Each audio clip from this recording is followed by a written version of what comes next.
Italy was one of the first Western countries to be hit by the pandemic, so at the beginning of 2020, the world closely watched what was happening there. Alexis Valdés says that this was the inspiration behind his poem Esperanza, Spanish for hope, which Pope Francis quotes in his book Let Us Dream, in which he reflects on the challenges of today's world. Yo estaba al borde de la cama, ya iba a dormir. I was on the edge of the bed as I was getting ready to sleep and felt very scared.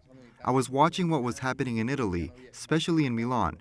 There was no more space for the dead, and it was already happening in Madrid, so I started to write those lines. The poem's lines reminds readers that even bad things come to an end, and that when they pass, humanity awakens more united. Eso tiene que ver mucho. That has to do a lot with a Cuban thinker and poet, the greatest of them all, whose name was José Martí.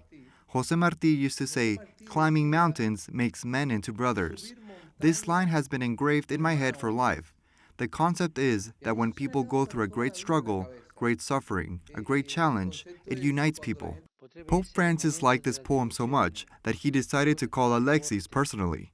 After an unsuccessful first attempt, he insisted, and the second time was the charm. El Papa me llamó, me llamó 2 The veces. Pope called me. Well, he called me twice. The first time I didn't pick up the phone.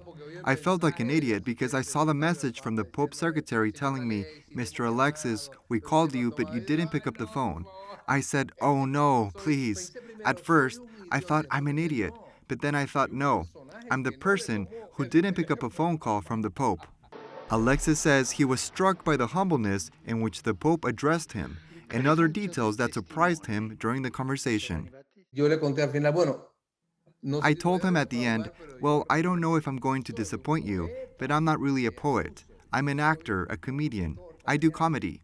He retained that clarification, and at the end of the conversation he said to me, "Keep on making people laugh. It is much needed." This is a phrase that Pope Francis often mentions to comedians, perhaps because laughter is within everyone's reach, and it's also an excellent medicine for dealing with difficulties.